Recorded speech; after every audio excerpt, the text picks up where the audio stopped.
Students, ये video atomic structure chapter की है और एटॉमिक स्ट्रक्चर की मेरी प्लेलिस्ट बनी हुई है। आप उसको जाकर शुरू से ही आपको हर टॉपिक मिल जाएगा। बिल्कुल मैंने शुरू से स्टार्टिंग से डाल रखा है उसको। स्टूडेंट, जब एटम को हीट मिलती है, जैसा कि नील बोर ने अपने मॉडल में किया और करके उन्होंने सिद्ध कर दिया, जब गैस को गर्म करते हैं तो रेडिएशन निकलते हैं, इलेक्ट्रोमैग्नेटिक वेव्स निकलती हैं। तो जब गैस गर्म होती है तो इलेक्ट्रॉन भी गर्म हो जाते हैं, उनको भी हीट मिल जाती है और वो लोअर एनर्जी लेवल से हायर एनर्जी लेवल में चले जाते हैं। लेकिन चूंकि नेचर है दुनिया का कि कोई भी हाईएस्ट एनर्जी लेवल में नहीं रहना चाहता, वो लो एनर्जी में ही रहना चाहता। ये चले तो जाते हैं, फिर ये वापस आते हैं। तो उस पर ये क्वेश्चन है कि जब ये वापस आते हैं तो कितनी एनर्जी इमिट करते हैं। मेरे एटॉमिक स्ट्रक्चर के वीडियो में पोटेंशियल एनर्जी, काइनेटिक एनर्जी की वीडियो बनी हुई है, वो आप देख सकते हैं।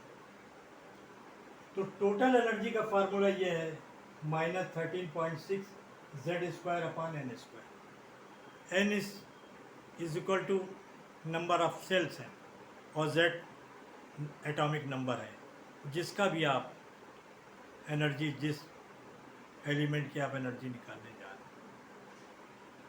तो ये कह रहा है कि electron in H hydrogen atom coming back from N2 to N1, find the energy and wavelength of emitted radiation। जब आ रहा है तो उस रेडिएशन की वेवलेंथ निकालें और कितनी एनर्जी निकल रही है वो निकालें। तो जैसा कि आपने देख रहे हैं कि इलेक्ट्रॉन यहाँ से फर्स्ट से N2 में गया और N2 से वापस आ रहा है। Emitted radiation on coming back from N2 to N2। तो फार्मूला यह है कि एक सेल की एनर्जी और दूसरी सेल की एनर्जी कि जिसकी ज़्यादा है और जिसकी कम है, उसमें से ही हम घटाएंगे, तभी हमें एनर्जी पता चलेगी कितनी एनर्जी निकल रही है। इसमें सबसे पहली सेल में एनर्जी -13.6 इलेक्ट्रॉन वोल्ट होती है, फिर 3.4 इलेक्ट्रॉन वोल्ट, फिर -1.1 इलेक्ट्रॉन वोल्ट होती है थर्ड सेल। ये कहाँ से आ रहा है? सेकंड से फर्स्ट में आ रहा है। तो हमारा यहाँ काम जो है फर्स्ट से सेकंड की बात है।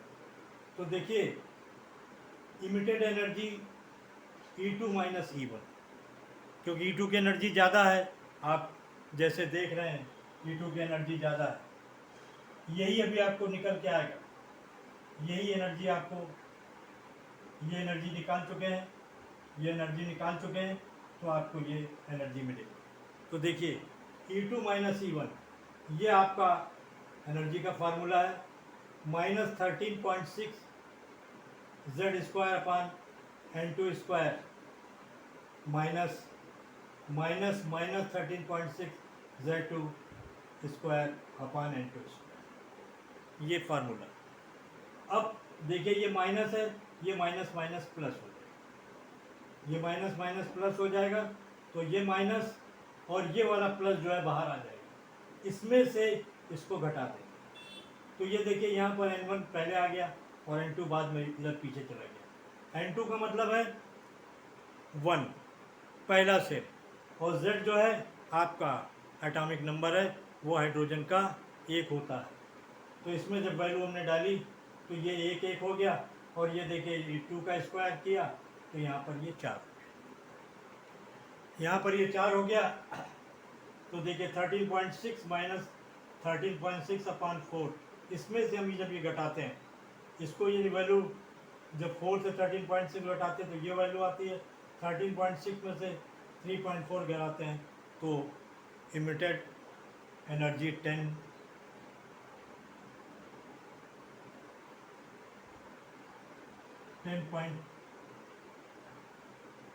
10.2 ई वोल्ट आती है।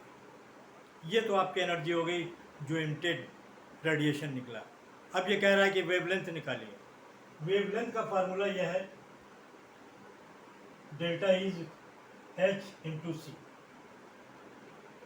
इसको यहाँ पे ले आएंगे, इसको यहाँ पे ले आएंगे, ये देखिए यहाँ पे ले आए, यहाँ पे ले आए। एच की वैल्यू है, एच प्लैंक कांस्टेंट है, इसकी वैल्यू 6.3 इंटू 10⁻34 जूल सेकेंड है। और लाइट की स्पीड तो आप जानते हैं 3 इंटू 10⁻ मीटर सेकेंड। लेकिन ये देखिए जूल सेकेंड में है, ये मीटर सेकेंड में है, इनको कन्वर्ट करना ज़रा सा मुश्किल होता है। ऐसा नहीं कन्वर्ट नहीं होता, कन्वर्ट करने में मुश्किल होता है। तो इसको न लेकर हमें एक शॉर्ट ट्रिक हमने पकड़ी। शॉर्ट ट्रिक पकड़ी जो है, हमने इन दोनों की जगह पर 12.37.5 ये निकल के करीब वैल्यू आती, इसको जो है हमने यहाँ पर रख दिया और 10⁻⁻² से डिवाइड कर दिया तो 1213.23 एंगस्ट्रॉम वेवलेंथ आती है इमिटेड जो रेडिएशन। तो wavelength of emitted radiation from N2 to N1। इसी तरीके से मैं आगे लाइमन सीरीज़ आपको पढ़ाऊंगा, तो मैं आप वीडियो डालूंगा तो मैं आपको आप किसी भी सेल से किसी भी सेल तक इमिटेड एनर्जी का वेवलेंथ और एनर्जी आप निकाल सकते हैं। वीडियो पसंद आई होगी और कोई प्रॉब्लम हो मुझे कमेंट करके बताएं, मैं आपकी समस्या को दूर करने की कोशिश करूँगा। Okay, thank you.